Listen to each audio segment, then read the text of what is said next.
The earth groaned, a low, guttural sound that vibrated through the soles of my boots, and then the sky ripped open. The year is 1939. Dr. Alistair Humphrey, a man whose tweed jacket and perpetually furrowed brow spoke of countless hours spent poring over ancient texts, stood precariously at the edge of a shallow ravine in the arid plains of southern Peru. Around him the landscape stretched, a seemingly endless tableau of dusty earth and scattered stones baked under the relentless Andean sun. He squinted, adjusting his spectacles as a light breeze kicked up a swirl of ochre dust. His local guide, a weathered Quechua man named Mateo, stood silently beside him, his gaze fixed on the horizon, a stoic figure who seemed as much a part of the ancient landscape as the stones themselves.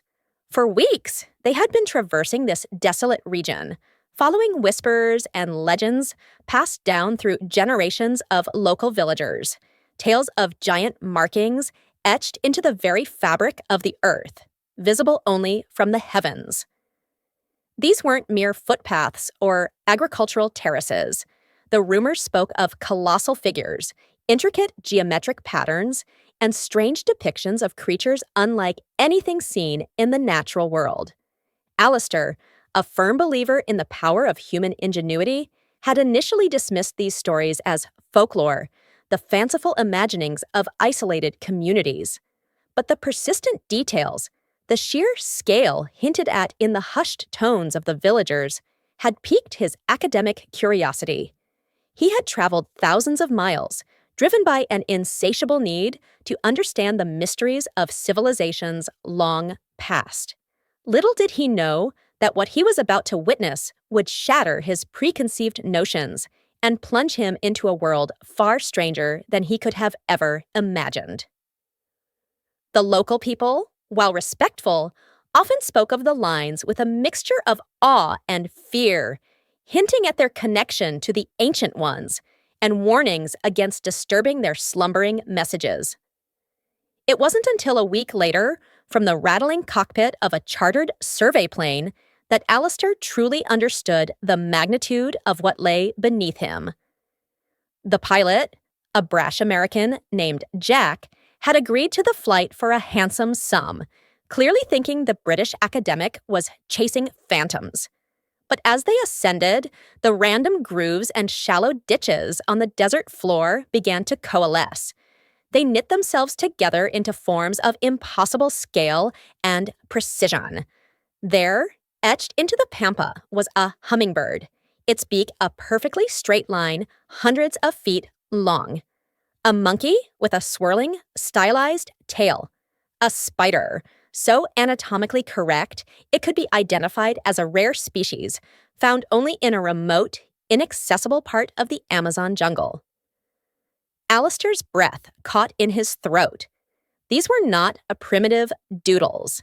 They were masterpieces of engineering and artistry, created on a scale that seemed to defy the technological capabilities of the Nazca people. How could they have achieved such geometric perfection without a vantage point from the sky? For what purpose? An astronomical calendar? Ritualistic pathways for shamans? The conventional explanations felt hollow, insufficient. The true strangeness, however, began when they landed. Drawn to a point where several long straight lines converged, Mateo led him to a small, unassuming mound of rocks. Mateo refused to get any closer, murmuring about a place where the sky fire had kissed the earth. Driven by curiosity, Alistair began to excavate. Just a few feet down, his trowel struck something that rang with a clear metallic tone. It was not pottery. It was not stone. He unearthed a shard of metal, no larger than his palm, dark and obsidian smooth, with an unnatural coolness that seemed to leach the warmth from his hand. It was impossibly dense, and its surface was etched with symbols that bore no resemblance to any known petroglyph or language.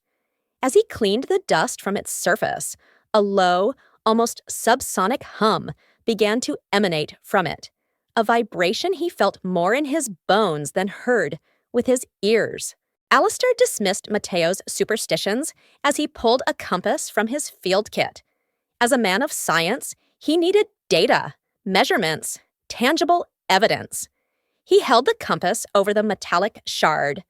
The needle didn't just quiver, it spun violently, a frantic, chaotic dance, as if trying to escape its casing. At the same moment, the subsonic hum intensified, rising in pitch until it was an audible, piercing tone that seemed to make the very air shimmer.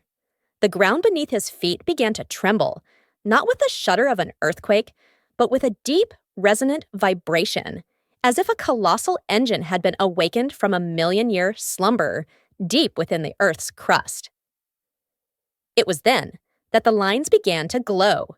A faint, ethereal luminescence, the color of twilight, started at the convergence point, where he stood and raced outwards, filling the ancient channels like rivers of liquid light.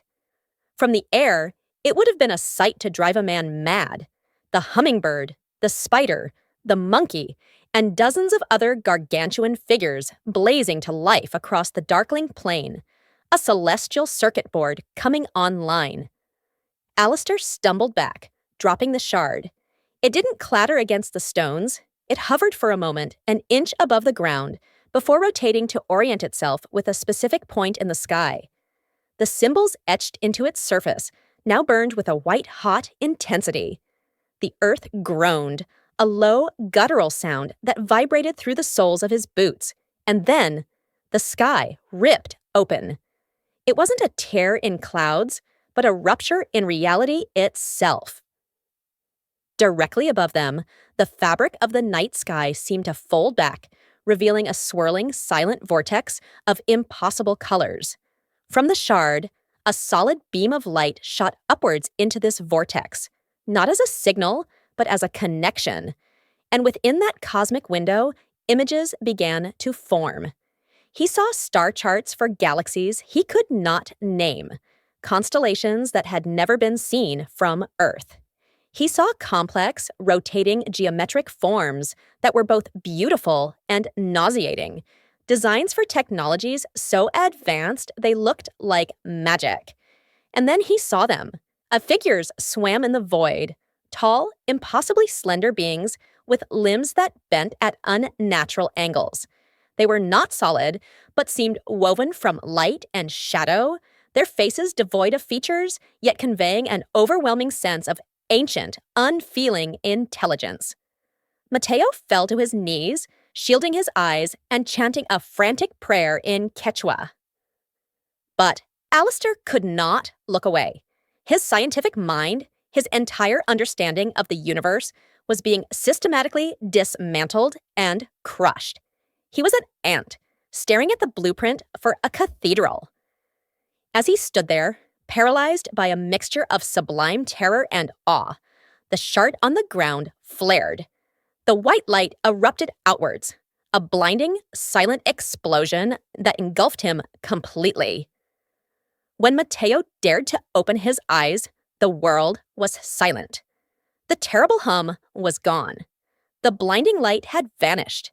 The vortex in the sky had sealed itself, leaving behind only the familiar, indifferent stars. The great figures etched across the desert floor were once again dark, inert grooves in the dirt. And Dr. Alistair Humphrey was gone, vanished. There was no body, no scorch mark, nothing to suggest what had transpired, save for a faint, sharp smell of ozone in the air. The mysterious metallic shard was also gone.